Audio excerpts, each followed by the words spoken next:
Price Lord. ஆண்டவரும் இரட்சகருமாய் இருக்கிற இயேசு கிறிஸ்து இனிய நாமத்தினாலே அனுதின வாழ்வின் மன்னாவின் நிகழ்ச்சிக்கு உங்களை அன்புடன் வரவேற்கிறேன்.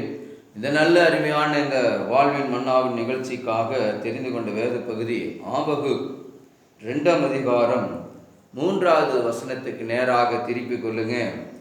ஆபகுக்கின் புஸ்தகம், தீர்க்க தரிசன புஸ்தகம் 2ஆம் அதிகாரம் 3வது வசனத்துக்கு நேராக திருப்பிக் கொள்ளுவோம். வேதம் சொல்லுகிறது, குறித்த காலத்துக்கு தரிசனம் இன்னும் வைக்கப்பட்டிருக்கிறது, முடிவிலே அது விளங்கும், அது பொய் சொல்லாது, அது தாமதித்தாலும் அதற்கு காத்திரு, அது நிச்சயமாய் வரும், அது தாமதிப்பதில்லை என்று இந்த ஆபகுக் தீர்க்க தரிசன புஸ்தகத்தில் நாம் பார்க்குறோம். 2ஆம் அதிகாரத்தில் 3வது வசனத்தை பார்க்குறோம்.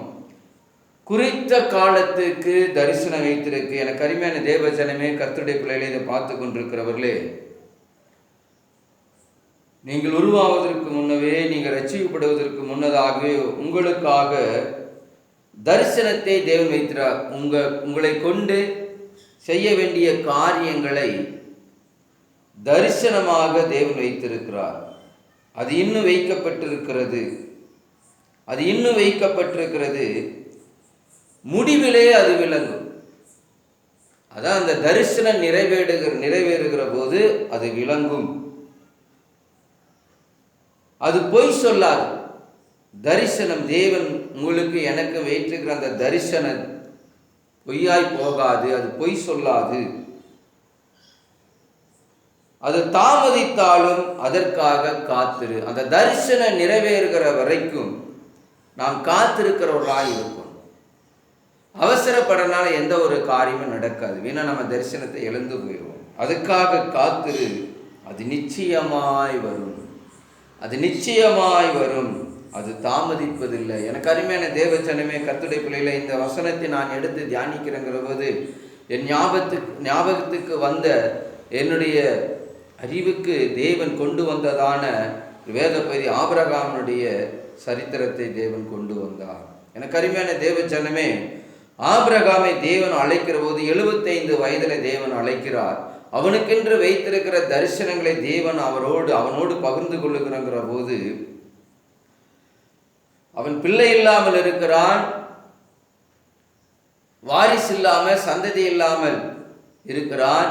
அப்பொழுது ஆண்டவர் சொல்லுகிறார், ஆதியாகம புஸ்தகம் 12ஆம் அதிகாரத்தில் தேவன் அவனை அழைக்கிற போது கர்த்தர் இப்படியாக சொல்லுகிறார்.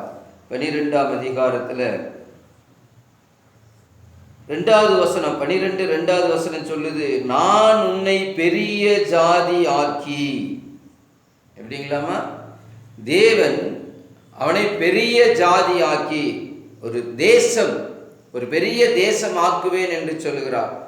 குழந்தையே இல்லாதவனுக்கு, சந்ததியே இல்லாதவனுக்கு ஆண்டவர் தரிசனத்தை கொடுக்கிறார். நான் உன்னை பெரிய ஜாதி ஆக்கி, உன்னை ஆசீர்வதித்து உன் பேரை பெருமைப்படுத்துவேன், நீ ஆசீர்வாதமாய் இருப்பாய் என்று. அல்லேலூயா, அல்லேலூயா. தேவன் சொல்லுகிறார், உன்னை பெரிய ஜாதியாக்கி, உன்னை பெரிய தேசமாக்கி, நேஷன், பிக் நேஷனை அவனை கொண்டு கர்த்தர் உண்டாக்குவேன் என்று சொல்லுகிறார். நம்ப முடியுமா? நம்புறது தான் வாழ்க்கை, விசுவாசிக்கிறது வாழ்க்கை. அதனால தான் விசுவாசத்தின் தந்தை என்று ஆபிரகாமை அழைக்கிறார். எபிரேயர் எல்லாம் பார்க்குறோம், அவனுடைய சரீரம் செத்து போனதையும், சாராளுடைய சரீரம் செத்து போனதையும் எண்ணாமல் அவர்கள் விசுவாசித்தார்கள் என்று சொல்லி பார்க்கிறோம். அப்ப தேவனுடைய தரிசனம் பொய் சொல்லாது, அது தாமதித்தாலும் அதற்காக காத்திரு. ஆபிரகாம் அதற்காக காத்திருந்தான், ஆண்டவர் சொன்ன வார்த்தைக்கு. இருந்தாலும் அவங்களுக்குள்ள சில சந்தேகங்கள்.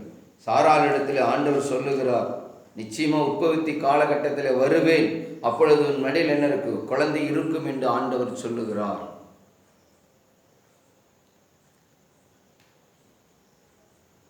பேர் தகப்பன், ஆனால் தகப்பனுக்கு அப்பா என்று சொல்லிக்கூட பிள்ளை இல்லை. ஆனால் தேசத்துக்கு தகப்பனாக்குவேன் என்று, ஜாதிகளுக்கு உன்னை தலைவனாக்குவேன் என்று சொன்னார்.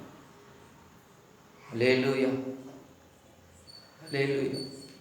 கவனிங்க, 25 வருஷமாக காத்திருந்தான். 17வது வசனம் சொல்லுது, ஆபிரகாம் 99 வயதான போது கர்த்தர் ஆபிரகாமுக்கு தரிசனமாகி, நான் சர்வ வல்லமையுள்ள தேவன் என்று சொல்லுகிறார். ஆமென். அல்லேலூயா, அல்லேலூயா, அல்லேலூயா. அவன் சொல்லுகிறான், பிள்ளை இல்லையே என்று சொல்லி. ஆண்டவர் சர்வ வல்லமையுள்ள தேவன் என்று சொல்லுகிறார். ஆமென். அல்லேலூயா, அல்லேலூயா, அல்லேலூயா. ஆபிரகாம், ஆமென், அல்லேலூயா. குறித்த நேரம் வந்தது, குறித்த காலம் வந்தது. 100 வயதில் கர்த்தர் அவனுக்கு பிள்ளையை கொடுக்கிறார். வாக்குத்தத்தத்தின் பிள்ளையை கொடுக்கிறார். தேவன் வாக்குத்தத்தத்தின்படி ஆபிரகாமுக்கும் சாராளுக்கும் தேவன் கொடுத்த அந்த தரிசனத்தின்படி, வாக்குத்தத்தத்தின்படி, உன்னை பெரிய ஜாதி ஆக்குவேன் என்று சொன்ன அந்த வாக்குத்தத்தத்தின்படி, தரிசனத்தின்படி தேவன் ஆபிரகாமுக்கு ஈசாக்கை கொடுத்தார். அது பொய் சொல்லாதுங்க. தாமதித்தால் அதற்காக காத்திருக்கும். அது நிச்சயமாய் வரும், அது நிச்சயமாய் வரும். உங்களுக்கென்று அருமையான தேவஜனமே, கர்த்தருடைய பிள்ளைகளே, உங்களுக்கென்று தேவன் வைத்திருக்கிற அந்த தரிசனத்தை நோக்கி ஓடுங்க. தரிசனத்துக்காக காத்திருங்க.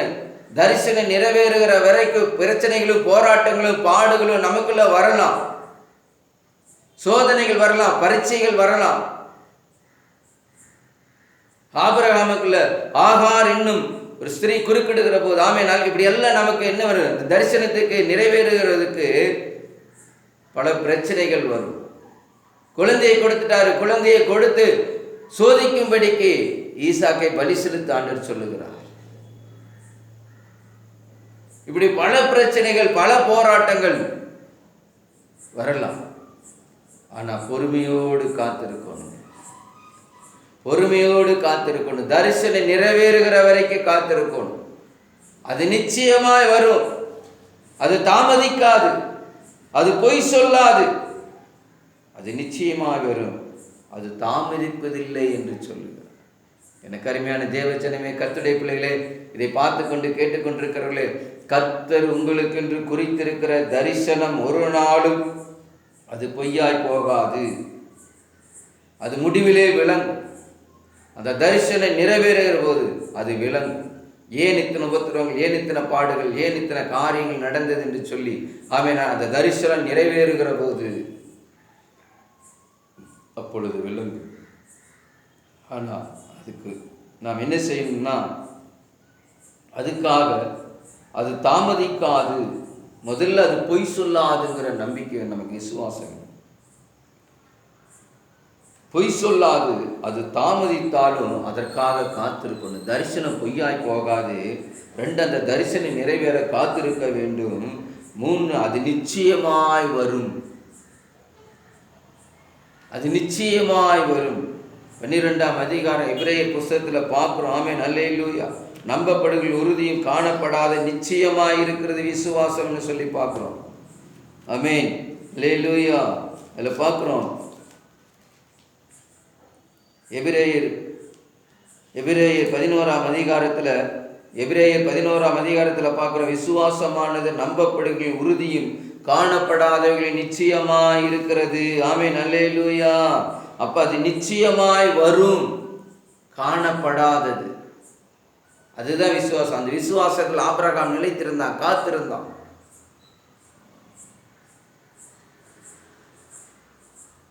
அல்லேலூயா.